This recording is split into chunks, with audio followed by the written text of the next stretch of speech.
Early this morning, and firefighters have managed to contain the fire, which started in the wee hours of the morning. Several traders continue counting losses incurred in the fire, whose cause is yet to be established.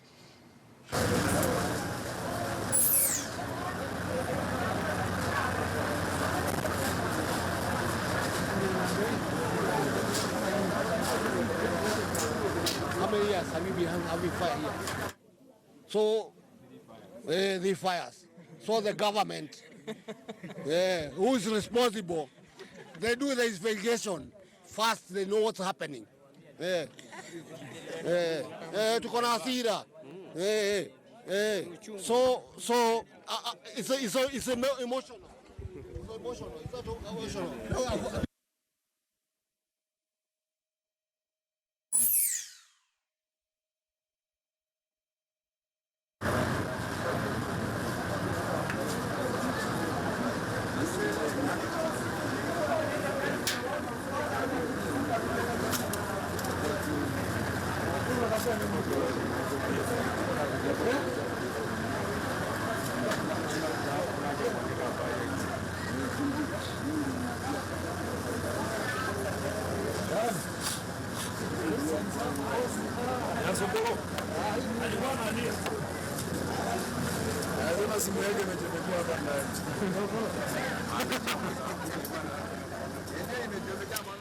Right, that there is live pictures for you from Gikomba Market after fire once again raised down a section of Gikomba Market, and of course firefighters managed to, put off the fire. And just to remind you, this is not the first time that this is happening in Gikomba. On June 28th, at least this year, 15 people died and more than 60 others were injured after timber and second-hand clothes went up in flames. And last year, that's in October, fire incident. So also President Uhuru Kenyatta called for investigations to establish the cause of the fires, and barely 1 month before then an inferno hit a section of the market, causing massive losses. Once again, this month of November, Gikomba Market is once again on fire, but at least firefighters have managed to, bring that fire down, and several people have managed to talk to us, and let's just listen into what they have to say. Mimi nafanya hapa Gikomba. Mimi ni mwanabiashara na uzanga nguo. Leo asubuhi kitu saa 9 hivi nilipigiwa simu na rafiki yangu, akaniambia moto imefika na imefika karibu na kwetu. Niliharakisha lakini sikuweza kuokoa kitu. Nilikuwa nimeingiza mzigo jana na nilikuwa na mzigo ingine huko ndani.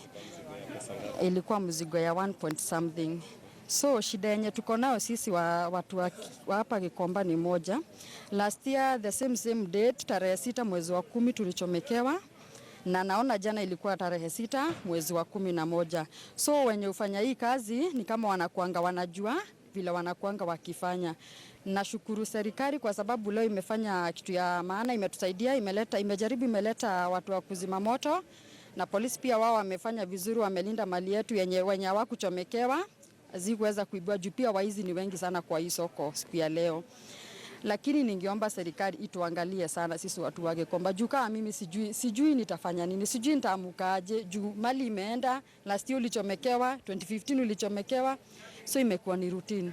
Tungeomba ituangalie, ijue chanzo ya hii moto, si kutuambia watatujengea, watatufanyia na hakuna kitu wanatufanyia.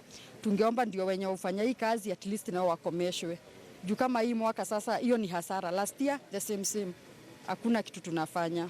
Okay, kwa majina yangu naitwa Joseph Dungu. Tungependa tu kusema ya kwamba hatujui ni jinamizi la aina gani huwa linatembea hapa kila wakati.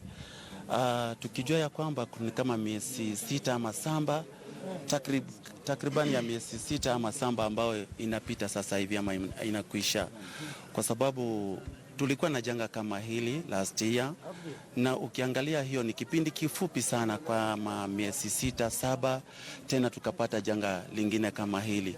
Kwa hivyo tunaomba serikali na wahusika wakuu wakaweze kusaidia wananchi wa mahali hapa, kwa maana ile biashara ambayo inatembea mahali hapa inagharimu pesa nyingi. Wengine wamechukua mikopo, wengine wamechukua maroon, wameusha mali zao ndio kaweze kuinua uchumi ya taifa.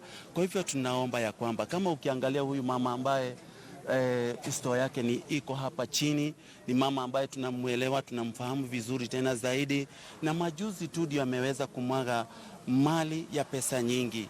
Ukiangalia sasa kama hii soko imebeba takriban ya watu milioni 1 na zaidi, na sio Wakenya tu peke yake. Hapa tuko na Watanzania, tuko na Waganda, tuko na Wakongo, tuko na Wazambia, na tuko na watu wengi sana kutoka hata sehemu za Somalia. Na ukiangalia kusema ukweli, tuko na watoto wetu pia tunafanya biashara na wao hapa, ambao wanamaliza mashule college, hawana mahali pa kwenda, kwa sababu ukiangalia kazi ambazo zinafanyika hapa, hawa vijana wanakuja ndio kaweze tukusaidiane, tukaweze kuinua uchumi wa taifa. Kwa hivyo tunaomba ya kwamba hii sio moto ya kawaida. This is not a normal. Hii ni kitu ambacho kinafanywa na kinafanyika na watu ambao labda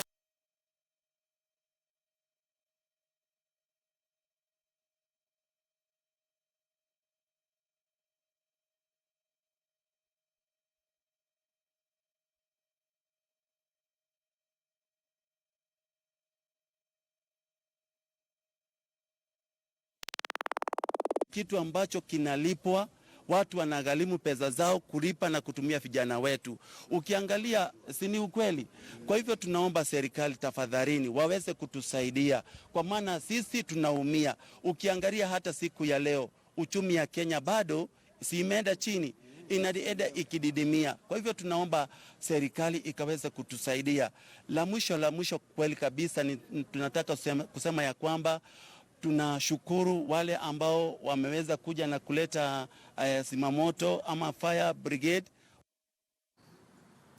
Now to the corridors of justice, where the Ethics and Anti-Corruption Commission suffered a blow after the Anti-Corruption Division